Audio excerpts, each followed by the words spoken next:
Shrinking the house. That's my new intro. That's going to stick for here on out. Shrinking the house.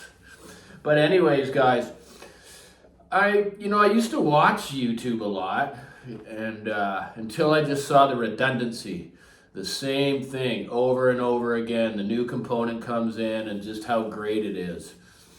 Never anything negative, probably due to fear of backlash by a manufacturer or whatever. But in my opinion, if someone's going to give an honest and thorough review, not only does that help viewers, it also helps the designer engineer, because some people, they may have more experience with equipment than the actual designer or engineer. So it's constructive criticism, and I think it's doing a company a disservice to not allow it to be aired. I've seen companies go after people and stuff. It's just utter rubbish, so kind of excited for a couple reasons today, and one of them is to see Sean back. I mean, the guy, I love what he does. I mean, he disappeared for almost a year, and he's got a lot of subs. Sean at Zero Fidelity. He probably doesn't even know who I am, but I prefer his style and his integrity and honesty, like just what he just talked about today with the boot cart. And Mads is a guy that's willing to hear this kind of constructive criticism and allow it to be aired, because again, everyone's ear is different, but he's just coming from his opinion, and it's an assessment. And Mads, let's face it, it's a pretty new speaker company. And he's smart to come out with a model and then come out with a Mark II, and he can try to design a speaker for the people, right? That's good too, but for me, I want a designer engineer that's building a speaker that, to him, it's his heart and soul, it's his belief that it sounds amazing, and he's just not worried if it doesn't appeal to everybody. Now, obviously, that's hard to do if someone's going to want to make a life of this thing. But, I mean, the speakers behind me are exactly that. They're a speaker for the people, designed and engineered to sound the way he likes, and he's just hoping that others will enjoy them too, for listening to music, not to become some frickin' analytical, sick audiophile who's going to judge every single little thing and not just sit there and enjoy them. Because, man, are they good. But anyways, like I say, I agree. You hear this buzzword. I call them buzzwords. The same old words that are used by all these reviewers. One of them is balanced. It's a great word. I don't really know what word to use in substitution. But if a speaker has something that just stands out too much and dominates that area of the presentation, it's not for me. So I don't get that with the S400 Mark II signature that I have kicking around here. But I've had speakers that create too much bass, and usually those speakers they're more to wow somebody that's not as experienced with, the tone that they want to create in their room. It's kind of like, oh, wow, everyone, this hobby takes years and years and years to become experienced, and especially know the signature that you like. And let me also tell you, just like our palate for food, it also changes for signature of sound. And I've seen, it's happened for me anyway over the 35 years that I've loved music. Of course, I didn't even think about that early in the days. That's kind of progressed now. So I definitely don't want a speaker that's too smooth, and there's such thing as that. But if it's got too much bass, which I've had in here, imagine listening to a recording that's got too much bass, which is very evident. We all know that. Some recordings are just horrific in that way.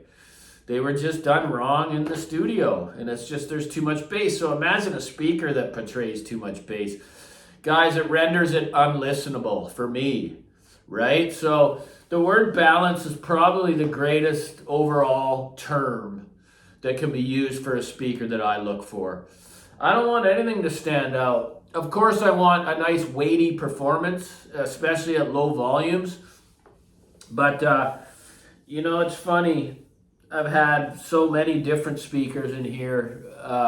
box design stand mounts from pretty big, like these are big. You know, the Graham LS59s were the biggest. They're double the price of these, and these excel in this room better because those were more of a scalpel to the music, meaning it's going to just give you exactly what the recording is. They weren't forgiving at all, you know, and that's just not a speaker for me.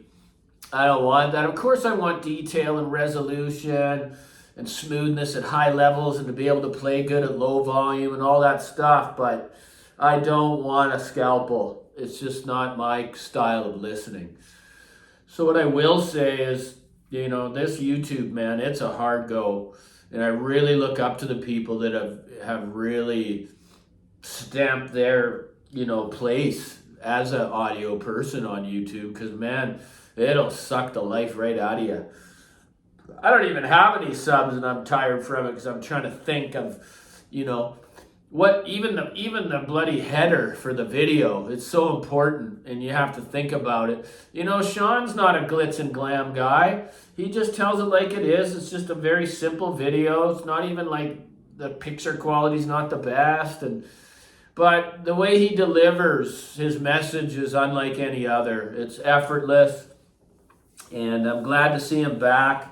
Obviously, he takes, I don't know why he disappeared, could be health, but obviously, first and foremost, isn't YouTube for him, and that's cool, you know, to take that much time off with 80,000 subs. Health's number one, guys, let's face it. Anyway, the trip's Monday, I'm out of here. I'll try to bring a virtual vacation to you guys. You know, it is the biggest moment in my life when it comes to change. And there's a lot of mixed emotions, right? Coming up to what it's like flying alone out there for that far. I like to be with somebody just to converse and talk and pass the time. But again, it's just a fear, and we all know what that could mean. It's false evidence appearing real. FEAR, or F everything and run.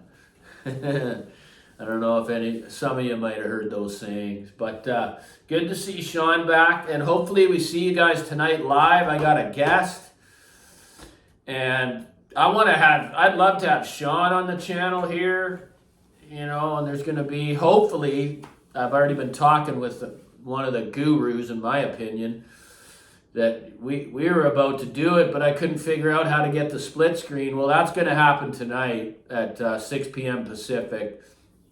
It's just someone I like what he's doing. Is he super popular? No, but it doesn't matter, man. You don't need to like resonate with 100,000 people when it comes to audio. You need to build a family that believes in you, and they actually they like you as a person. And when you're open and honest enough, like I am, you can really get to know who I am, because I'm exactly what you see here. I've unveiled my entire life to the world with no fear, right? Just to give others the strength to do the same, if not, obviously not here, but in life. If you're having a problem, man, you got to reach out and talk to somebody. That's all there is to it. So anyways, hopefully see you guys tonight, 6 p.m. Pacific, for a guest, right? And then the usual Friday. Thanks for the super thanks, guys. The last video was a dud. Oh, well. I hate that, but it's okay. Shrink loves you. Like and subscribe. Cheers.